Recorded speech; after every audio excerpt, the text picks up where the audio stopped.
Imagine a world where strength is not decoration, but requirement. Not dominance, but survival. Where to live means to endure.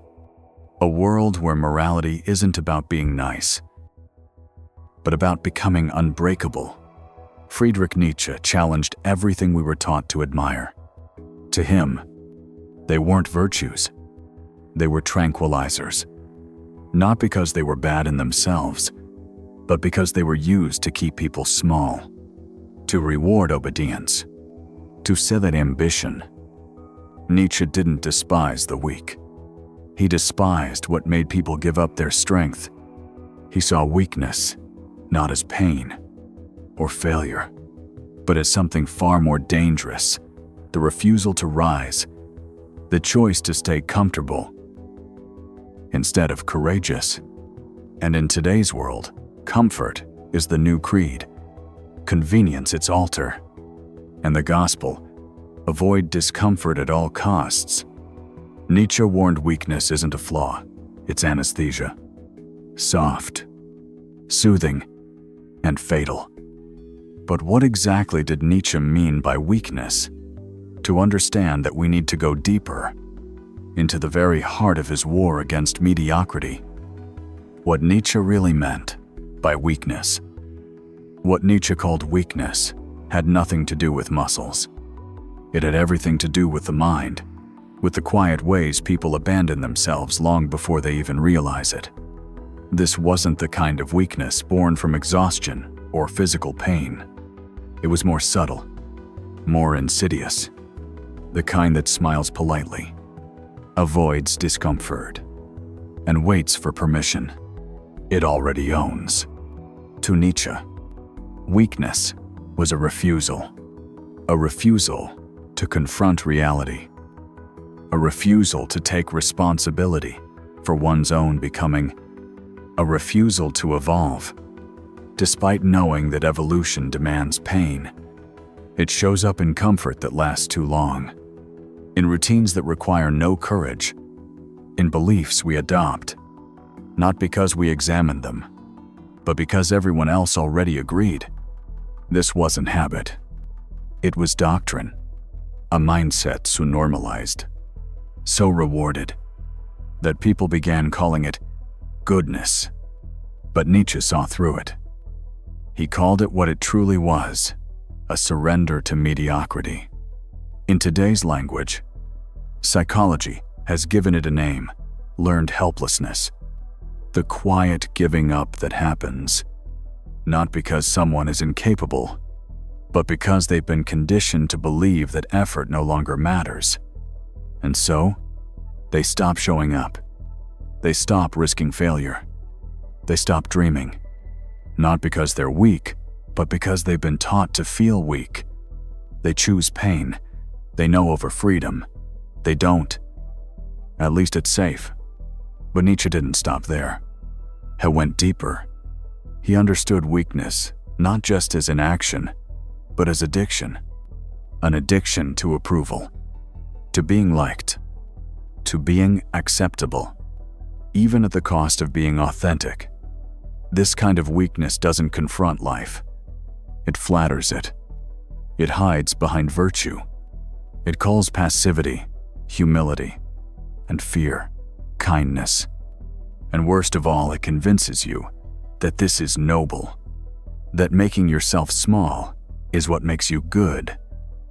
Nietzsche despised this, not because he hated people, but because he hated the systems that trained people to give away their own power in the name of morality. He saw society as a kind of invisible machine, one that rewarded those who stayed quiet, agreeable, compliant, a machine that punished individuality the moment it began to shine. He saw it as a coffin, lined with silk, painless, quiet, and slow, comfortable, quiet, painless on the surface but slowly suffocating to the spirit. This wasn't a personal flaw. It was systemic, a form of cultural hypnosis that taught us to label strength as aggression and obedience as virtue. Because here's the hard truth Nietzsche saw. Weak people are easier to control. They don't rebel. They don't question. They follow. And following is a system's favorite kind of citizen. To Nietzsche, weakness wasn't just a flaw. It was a strategy, a tool used by society to suppress the will of the individual. It's a morality of the masses, designed to elevate sameness and shame those who step beyond the herd. But where did this come from? Why would an entire culture be built around suppressing strength? That's where Nietzsche's philosophy becomes radical. Because he didn't just blame individuals. He went after the foundation of the whole structure. He went after morality itself. And in doing so, he declared something few dared to say, that maybe, just maybe, what we call virtue was designed to keep us small. To Nietzsche, weakness wasn't just a problem, it was a system. One we were all taught to believe in. To understand how deep it goes, we must follow him into the next battlefield, where he declares war not just on comfort, but on the very idea of good and evil. Slave morality, when the powerless rewrote good and evil. Nietzsche believed the greatest lie ever sold was that weakness is a virtue, not just accepted, glorified, not just tolerated, worshipped.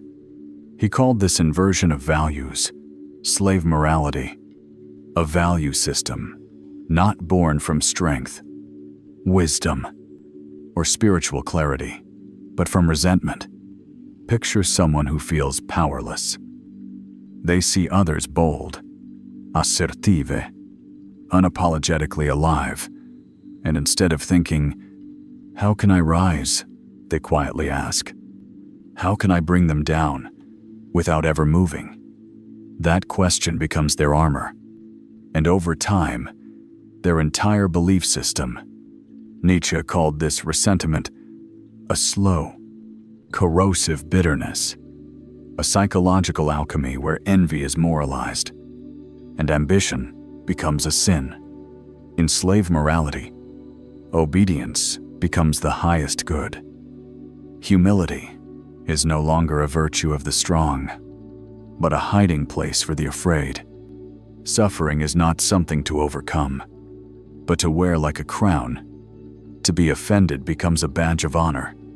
To be oppressed becomes a substitute for meaning. And anyone who dares to rise above the herd to think independently, to stand alone, is painted as arrogant, toxic, dangerous. It's not morality. It's envy, moralized. It doesn't elevate the human spirit. It just makes mediocrity feel morally superior. Fast forward to today. We may not call it slave morality anymore, but we've kept its rituals. We call it virtue signaling. Watch how social outrage plays out online. What gets rewarded isn't truth, or courage, or clarity, but volume, emotion, visibility. The louder your offense, the more moral you seem. And in a digital economy, outrage is currency. So what happens? We don't tell the truth. We curate it. We build identities based on applause, not authenticity, on what's safe, not what's true. But here's the hidden danger Nietzsche foresaw. When outrage becomes the new morality, victimhood becomes currency. Not real power, the kind that builds, creates, endures, but the performance of power, the illusion of righteousness. And so, real power, self-discipline, resilience, ambition, clarity gets buried, pushed to the margins, labeled as threatening, because it reflects what they chose to forget. Nietzsche warned of a society where the weak no longer strive to become strong. They demand the strong shrink, where excellence is condemned, not because it's unjust, but because it exposes the pain of self-betrayal. This, to Nietzsche, was not just a cultural issue.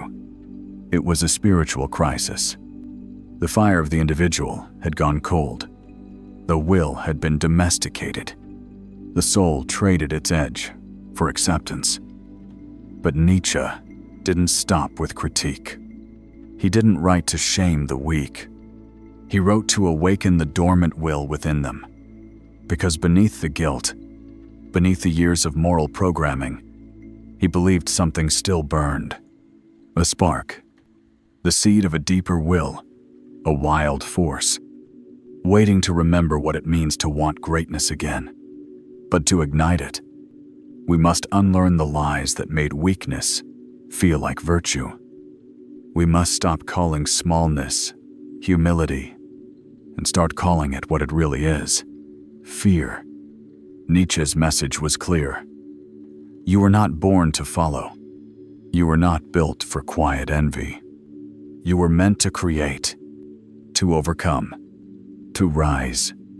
And that brings us to his most dangerous, most electrifying idea. A force so primal, so demanding it asks everything of you and gives you yourself in return. Nietzsche didn't just want us to escape the chains, he wanted us to light them on fire. Because buried under resentment is power, and it all begins with a single choice to stop hiding and start rising. The will to power, the true engine of human greatness. Nietzsche's most misunderstood idea is also his most electrifying: the will to power. Not the thirst to dominate others, not the obsession with control, but something far more raw, more personal.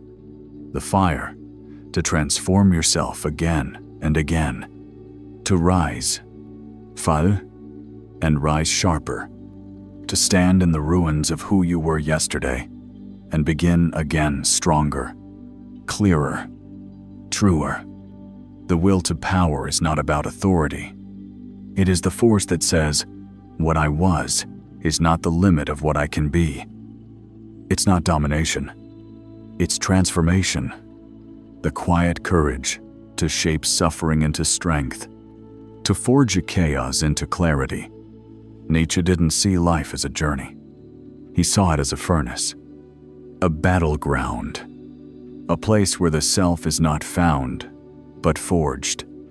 And that is where the will to power lives, not in comfort, not in the familiar, but in creation, in the act of becoming something you've never been before. It's the force that whispers in the dark, don't run from the pain. Use it. Don't shrink from uncertainty. Become the one who enters it. Modern psychology echoes this idea. Psychologist Mihaly Csikszentmihalyi gave it a name: flow. That state where your skills meet a worthy challenge, where time dissolves, the ego disappears, and all that remains is pure, focused effort. In flow, you're not avoiding difficulty, you're dancing with it, sculpted by it, driven by it. Nietzsche would say, that's what greatness feels like. Not the absence of pressure, but total presence within it. Because real strength isn't loud. It's not performance. It's not posing. It's not pretending to be fearless. Real strength is the quiet decision to show up again when everything in you wants to walk away. That's the will to power. A sacred pact with discomfort. Because discomfort isn't the enemy. It's the fuel. It sharpens the mind. It strips away what no longer serves you. It forces you to choose who you really are. Look at your own life. Your proudest moments. The ones that shaped you, they weren't handed to you. They were earned, forged in fire, born from struggles you once wished would end. Nietzsche believed every human being carries this latent strength, but most will never touch it. Why? Because society teaches us to seek stability over strength, comfort over evolution, safety over significance. We are rewarded for fitting in, punished for standing alone, and medicated when our soul begins to stir. But the will to power flips the script. It says, you weren't built to drift.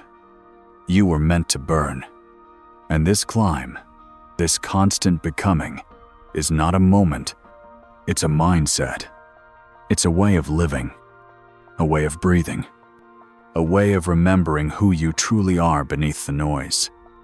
And this is the beginning of everything Nietzsche stood for. Because to live by the will to power is to choose growth when comfort is easier, to choose responsibility when blame is available, to choose meaning when the world offers escape. But if this is the path, who has the strength to walk it? Not the one who waits, not the one who hides, but the one who dares to become something more. Nietzsche gave this figure a name, a word that struck fear into the heart of conformity. The Übermensch.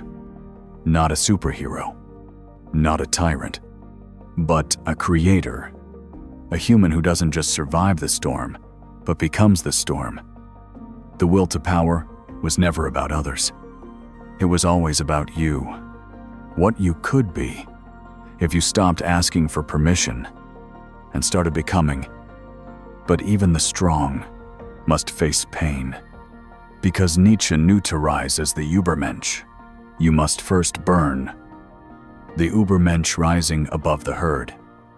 To Nietzsche, the highest form of human potential was not the genius, not the saint, but the Übermensch, the one who creates values, not consumes them. While most live by scripts written for them, the Übermensch writes their own. They do not conform. They transcend. They don't follow truth. They forge it.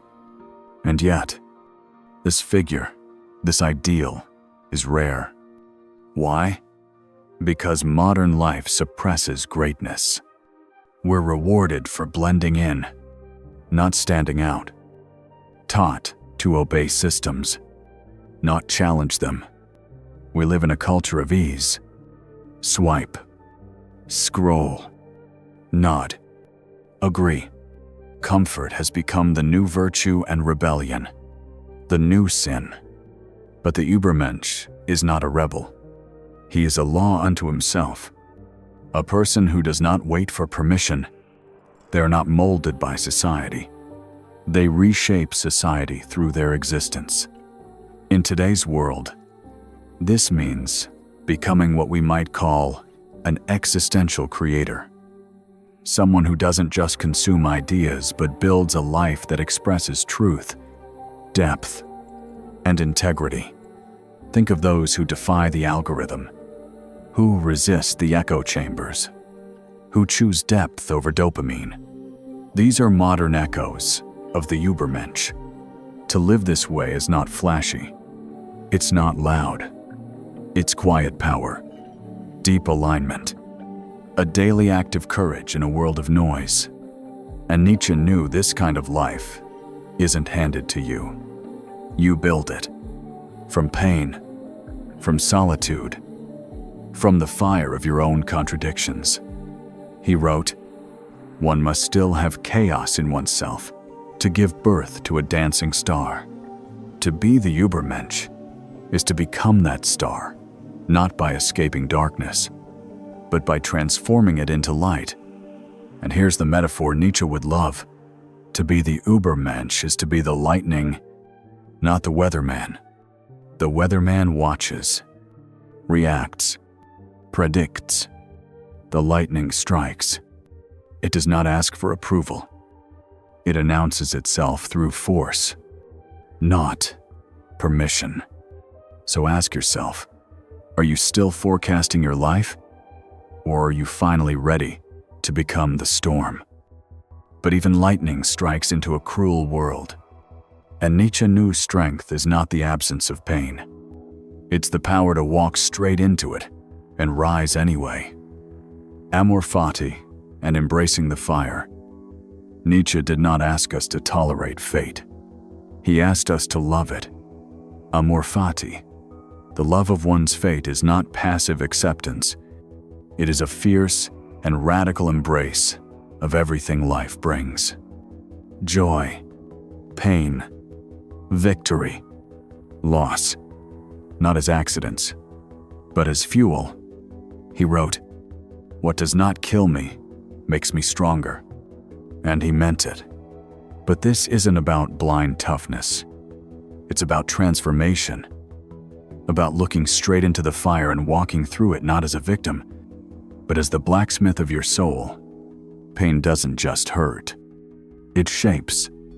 And Nietzsche, centuries before modern science caught up, understood something now confirmed by psychology. Pain, when met with meaning, can lead to profound growth. We call it post-traumatic growth, the phenomenon where people emerge from their darkest moments with a deeper sense of purpose, stronger values, and a clarity that only suffering could carve. Fire, in this way, is not just a destroyer. It is also a purifier, a force that strips away what is false, what is weak, and what no longer serves. Imagine this. You are not here to survive life. You are here to be forged by it. Every disappointment, every failure, every heartbreak is not the end of your story. It is the furnace in which your strength is smelted. Amor Fati demands that you stop asking, "Why me?" and start asking, "What can this make of me?" It is not optimism. It is not toxic positivity. It is the refusal to be broken by what was meant to break you. And here's where Nietzsche's brilliance becomes terrifyingly beautiful. He does not offer comfort. He offers power. To say yes to life, not just when it's good, but when it hurts, when it bleeds, when it burns. That is the act of spiritual rebellion. Because in that, yes, you stop waiting for life to be easy, and you start becoming the kind of person who can handle the fire without flinching. And maybe, just maybe, you realize that strength isn't something you were born with. It's something you earn one scar, one fall, one resurrection at a time. You were not made to bend. You were made to blaze. But what happens when the world around you, the culture, the systems, the noise makes weakness feel easier than strength? That's when the real war begins. And Nietzsche was ready for it. Resisting modern weakness, how society rewards the herd. Nietzsche warned us about the herd, the collective voice that drowns out the individual, the comfort of belonging that kills the need for becoming. But what he could not have predicted was social media. Today, the herd has gone digital. Its voice is louder. Its reach, infinite. Algorithms don't just reflect what we want, they shape what we value. They reward agreement, punish nuance, and elevate those who conform. This is not by accident. It's by design. We live in what scholars now call the attention economy. Your focus, your time, your outrage, your dopamine is the most valuable currency in the world. And the economy thrives not on depth, but on clicks, not on authenticity, but on repetition. Each scroll, each like, each post nudges you subtly back toward the herd. So ask yourself, are you scrolling to escape or to remember who you are? Because modern weakness doesn't look like failure anymore. It looks like constant distraction. It looks like endless consumption. It looks like comfort that rots your will before you even notice it's happening. But Nietzsche would not be surprised. He believed that systems, whether religious or cultural, are designed to protect the average, not the extraordinary. And if you want to resist this modern machinery of weakness, you have to take radical responsibility. That begins with 3 practices. First, solitude. Not isolation, but conscious time alone. If you can't hear yourself, you're not thinking. You're mimicking. Second, deliberate discomfort. Whether it's cold showers, digital fasting, or honest conversations, you must train your mind to stop equating ease with safety. Growth only begins where comfort ends. Third, responsibility. Nietzsche believed strength is forged not by avoiding chaos, but by taking ownership of how you meet it. That means turning off autopilot, questioning your habits, and asking, is this choice making me stronger, or just quieter in the herd? And here's the brutal truth: most people don't want this. They want the illusion of individuality without the price of transformation. But if you're still here, still listening, then part of you knows you were never meant to blend in. You were meant to break the algorithm, not just online, but in your own psyche. But even if you do all of this, if you unplug, question, and rise, there's still one last test, one final thought experiment that Nietzsche left behind to see if you're truly ready to live as he intended. Eternal return and the courage to be who you are. Imagine this.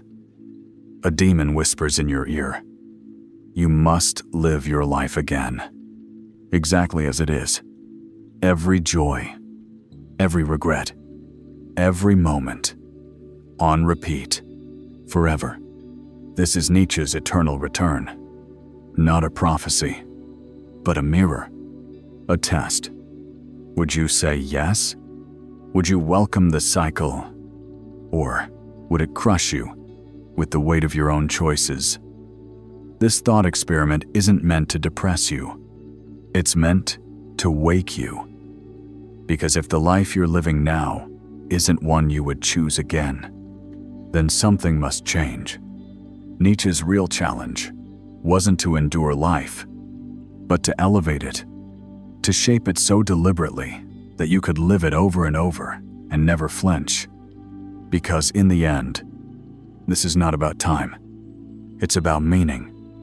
And meaning isn't found. It's forged.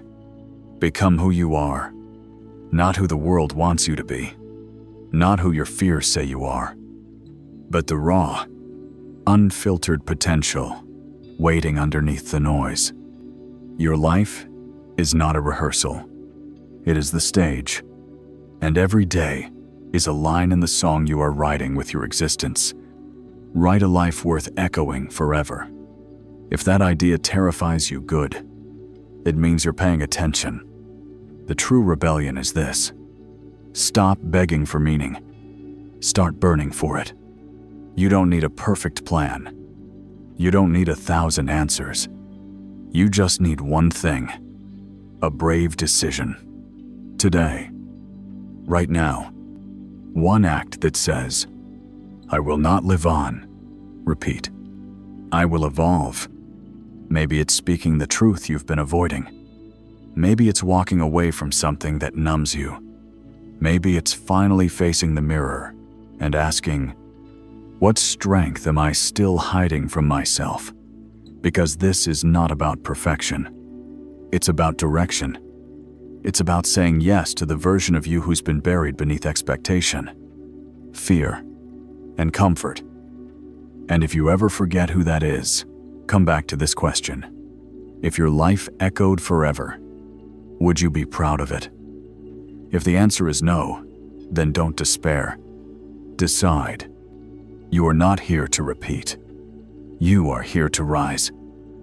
If this journey spoke to you, speak back. Tell us in the comments, what strength will you claim starting today? And if you're ready to walk the path Nietzsche laid before us, subscribe, because this is just the beginning. And the next chapter is yours to write.